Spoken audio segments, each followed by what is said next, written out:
Dialog kita lanjutkan kembali masih bersama Zaim Saidi. Pak Zaim, ini kalau kita bicara soal birokrasi, ada semacam apa namanya stereotip ya mungkin ya, apa namanya, kalau bisa dipersulit kenapa harus dipermudah gitu kan? Nah, apakah itu sebetulnya menurut amatan Anda masih terjadi sebetulnya hingga saat ini? Saya rasa masih ya, artinya itu masih berlangsung. Dan walaupun tadi misalnya dengan jasa pelayanan antar jemput, kan sebenarnya masyarakat sudah punya pilihan. Dia bisa hire kurir sendiri kalau soal itu ya gitu. Jadi itu bukan persoalannya. Gitu. Jadi falsafah yang bukan itu yang paling penting. Bukan itu yang paling penting, karena yang paling penting tadi dari 500 itu dijadikan 50 saja urusannya gitu. Jadi tidak perlu berurusan gitu. Karena sebetulnya juga dari kacamata pemerintah, ini yang saya ingin ulang tadi yang baru saya mulai, bahwa akhirnya yang berlangsung kan ekonomi bawah tanah. Artinya dari kacamata pemerintah ini kan semua jadi ilegal. Tapi masyarakat mau muncul mengurus legalitasnya diharapkan pasti pada dua hal, keribetan dan uang. Gitu. Jadi lebih ya sudah.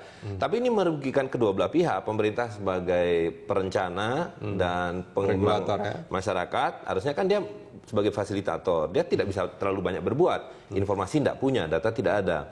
Nah, sebagai masyarakat, sebagai pelaku bisnis, tidak bisa beranjak naik ke level yang lebih tinggi, karena selalu dihadapkan pada persoalan perizinan. Ya kan?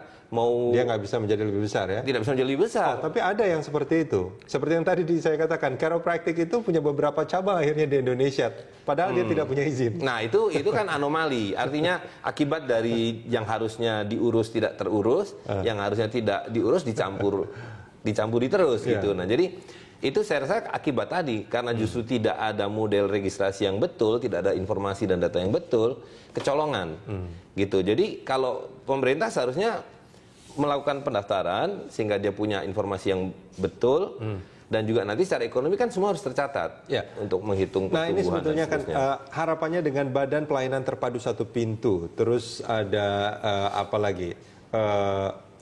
Apa yang diharapkan sih sebetulnya menurut Anda oleh para pelaku yang ingin mendapatkan izin itu? Apa yang diharapkan dari BPTSP ini sebetulnya? Pelayanan yang bagaimana supaya betul-betul mempermudah ya. Kalau ini BPTSP kan tujuannya memang mempermudah kan sebetulnya. Bagaimana supaya kemudahan itu betul-betul bisa dirasakan oleh mereka yang ingin ingin punya memiliki izin. Ya, tentu yang paling basic kan tadi, kemudahan itu adalah yang membuat sulit dihapus. Nah, ini kan perusahaannya, contohnya yang paling konkret ya tadi itu contoh tadi ya, dokumen yang terlalu banyak itu. Iya, kenapa mengurus perpanjangan STNK saja? Saya punya kasus ini. Akhirnya saya sampai hari ini sudah 7 bulan saya tidak perpanjang karena tidak bisa. Bukan saya tidak mau, saya tidak bisa memperpanjang STNK mobil itu yang atas nama ini yayasan. Karena diperlukan macam-macam persyaratan yang nggak relevan. Padahal yayasan itu sudah tidak aktif. Gitu. Artinya otomatis izin domisilinya saja harus tahun sekali diulang, ya kan? Padahal yayasan itu sudah tidak aktif.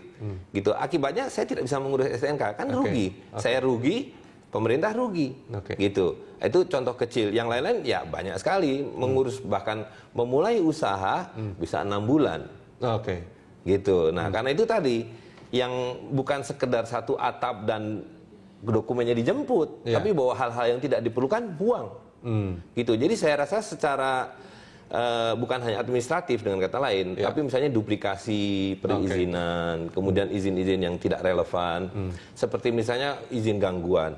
Kalau jelas-jelas itu jasa pijat refleksi, kenapa masih harus ada HO juga? Gitu ya kan?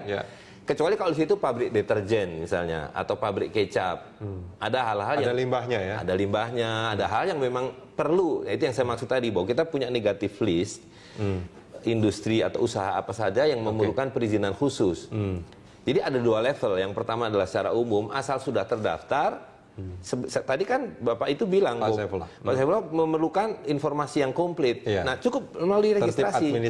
Tertib administrasi melalui registrasi. Jangan dikaitkan dengan lisensi, dengan perizinan dan seterusnya. Karena kan sebenarnya ada tujuan lain yang mungkin tidak dikatakan oleh pemerintah. Apa itu? Dengan perizinan itu mereka dapat fee, dapat income.